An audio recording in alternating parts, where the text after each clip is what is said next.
कुछ रोज पहले United Nations के अंदर एक बड़ी इंपॉर्टेंट रेजोल्यूशन पास की गई है जिसमें कहा गया है कि इजराइल को अपने न्यूक्लियर हथियार गिव अप कर देने चाहिए क्योंकि मिडल ईस्ट के लिए बहुत खतरनाक हैं इजरायली न्यूक्लियर वेपन्स। ये याद रहे कि मिडल ईस्ट का पहला और अभी तक इकलौता न्यूक्लियर पावर मुल्क है इजराइल। इन्होंने ऑफिशियली खुद को कभी भी न्यूक्लियर पावर जाहिर नहीं किया, लेकिन इट्स एन ओपन सीक्रेट के they have got the nukes और बड़ी तादाद में उनके पास मौजूद है। अब ये जब रिजोल्यूशन आई ना वहाँ, तो इसकी वोटिंग का पैटर्न बड़ा इंटरेस्टिंग था। हमारे रीजन से एक्सपेक्टेड था कि पाकिस्तान वो उनके खिलाफ जाएगा, इजराइल के खिलाफ, तो उन्होंने ज़ाहिर है इस रिजोल्यूशन को सपोर्ट किया कि इजराइल के पास न्यूक्स नहीं होने चाहिए। पाकिस्तान ने इसको सपोर्ट किया। बांग्लादेश ने भी पाकिस्तान की तरह बिल्कुल इस रिजोल्यूशन के हक में वोट दिया है। उन्होंने भी कहा कि ये जो इजरायली न्यूक्स हैं वो मिडल ईस्ट के अमन के लिए ख़तरा है, इसलिए इनको डिस्ट्रॉय होना चाहिए। श्रीलंका ने भी फेवर में वोट दिया रिजोल्यूशन के में कि नहीं होने चाहिए इजराइल के पास न्यूक्स। म्यांमार ने भी यही लाइन अडॉप्ट की है, उन्होंने भी कहा कि इजराइल के पास न्यूक्लियर नहीं होने चाहिए। चाइना, रशिया ने भी ऐसा ही कहा है कि इनके जो न्यूक्स हैं उनको ख़त्म कर दें। ईरान तो खैर आप समझ ही सकते हैं कि उन्होंने किस चीज़ के लिए वोट दिया होगा, उन्होंने भी कहा है कि इनके न्यूक्लियर्स को ख़त्म करें। पूरा हमारा जो रीजन है ना, तकरीबन सारे मुल्क जो हैं उन्होंने कहा कि इजरायली जो हैं उनके न्यूक्लियर पावर वाला स्टेटस जो है वो ख़त्म होना चाहिए, लेकिन इंडिया ने ऐसा नहीं कहा। ये एक बड़ी इंटरेस्टिंग बात है, इंडिया ने ऐसा नहीं कहा। इंडिया ने इजरायली न्यूक्लियर हथियार ख़त्म करने के हक में वोट नहीं डाला। इंडिया ने वोट ही बल्कि नहीं डाला, क्योंकि ये रेजोल्यूशन इजराइल को टारगेट कर रही थी। इसीलिए किसी मुल्क की जानिब से वोट ना डालने का भी मतलब ये था कि वो इजराइल के फेवर में है असल में। तो पूरे हमारे रीजन और पूरे मिडल ईस्ट की पॉलिसी एक अलग नजर आई हमें इस हवाले से। अमेरिका ने भी वैसे कहा है कि हम इजरायली न्यूक्लियर हथियारों को सपोर्ट करते हैं, और कनाडा का भी यही मानना था कि ये जो इनके न्यूक्लियर हथियार हैं वो होने चाहिए। अब ये रिजोल्यूशन वैसे एडॉप्ट तो कर ली गई, 152 मुल्कों ने इसकी हिमायत में वोट डाला कि इजरायली न्यूक्लियर हथियार ख़त्म होने चाहिए, लेकिन सिर्फ 5 जो मुल्क थे ऐसे थे जिन्होंने कहा कि इनके पास न्यूक्लियर होने चाहिए। उसमें एक तो इजराइल खुद था, एक कनाडा था, एक अमेरिका था, एक दो से ऐसे ही छोटे से मुल्क थे, और बहुत सारे मुल्क जो थे बाकी इसके अलावा वो एब्सेंट रहे, इंक्लूडिंग इंडिया। यरूशलेम पोस्ट ने रिपोर्ट किया है कि Israel must get rid of its nuclear weapons, UNGA majority decides. और ये देखें, ये भी रिपोर्ट कर रहे हैं यरूशलेम पोस्ट वाले कि Israel never admitted to possess nuclear weapons but nevertheless the UNGA resolution was aimed at Israel not Iran. देखें, असल में जिस तरह इंडिया के अंदर हिंदुत्व के जो इंतहा पसंद है इनकी सुई आकर हमेशा अटक जाती है पाकिस्तान के ऊपर, वैसे ही यहाँ इजराइल के अंदर भी जो हार्ड लाइनर ज़ायोनिस्ट है ना, उनकी सुई हमेशा ईरान के ऊपर आकर अटक जाती है। इस मौके पर भी इन्होंने ईरान को आड़े हाथों लेते हुए कहा है कि सारी दुनिया हमें क्यों तंग कर रही है भाई, ईरान को कहें ना, वो भी तो न्यूक्लियर प्रोग्राम अपना शुरू करके बैठे हैं, उनको कहें वो बंद करें, हमें आप क्यों कह रहे हैं सारे के सारे कि हम डी न्यूक्लियराइज हो जाए। असल में मिडल ईस्ट को न्यूक्लियर फ्री जोन बनाने के लिए बड़ी लेवल पर कोशिशें हो रही हैं, इसमें किसी मुल्क को कोई एतराज़ नहीं है सवाए इजराइल के।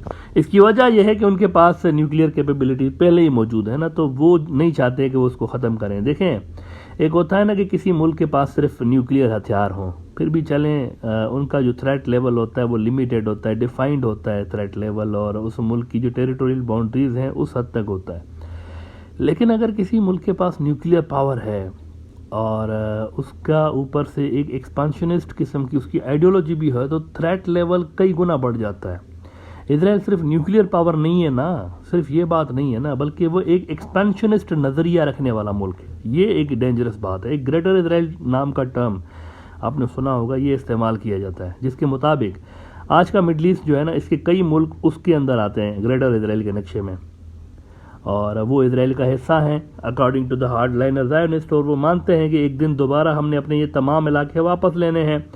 अगर आप इजराइल का फ्लैग देखें गौर से, इनका झंडा ये देखें आप ज़रा, ये 2 ट्रायंगल हैं, ये कोई स्टार नहीं है, ट्रायंगल हैं असल में, जिनमें से एक ट्रायंगल ऊपर की तरफ इशारा कर रहा है, दूसरा ट्रायंगल नीचे की तरफ इशारा कर रहा है। इसके अलावा ये जो 2 पट्टियाँ हैं ब्लू कलर की, हैव यू एवर थॉट कि ये 2 पट्टियाँ क्यों लगाई गई हैं इनके झंडे के अंदर? It's very interesting flag by the way. ऊपर और नीचे 2 लाइनें लगी हुई हैं ब्लू कलर की।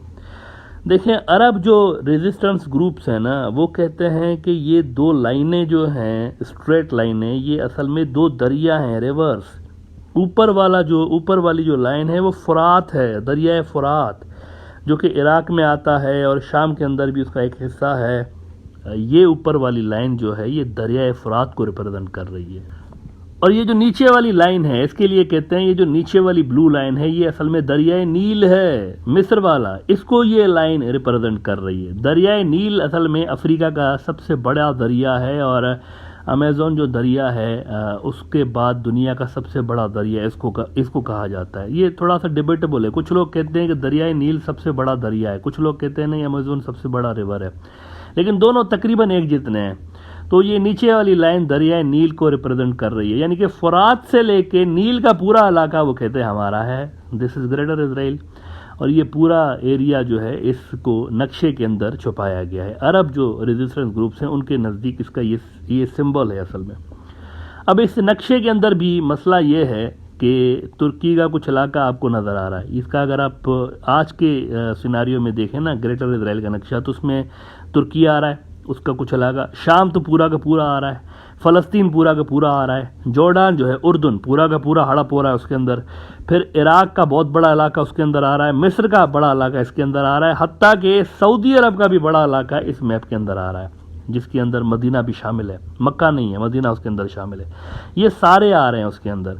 तो ये आइडियोलॉजी प्लस न्यूक्लियर हथियार, लिहाजा आप सोच सकते हैं कि किस लेवल का थ्रेट है, यहाँ पे हाई लेवल का है। और मिडल ईस्ट के लिए व्हाट इफ़ ये जो न्यूक्लियर हथियार हैं ये किसी हार्ड लाइनर ज़ायोनिस्ट ग्रुप के हाथ लग जाएं, जो कि सत्ता में हुकूमत में आ जाए, वहाँ पे उनके हाथ लग जाएं, फिर क्या होगा।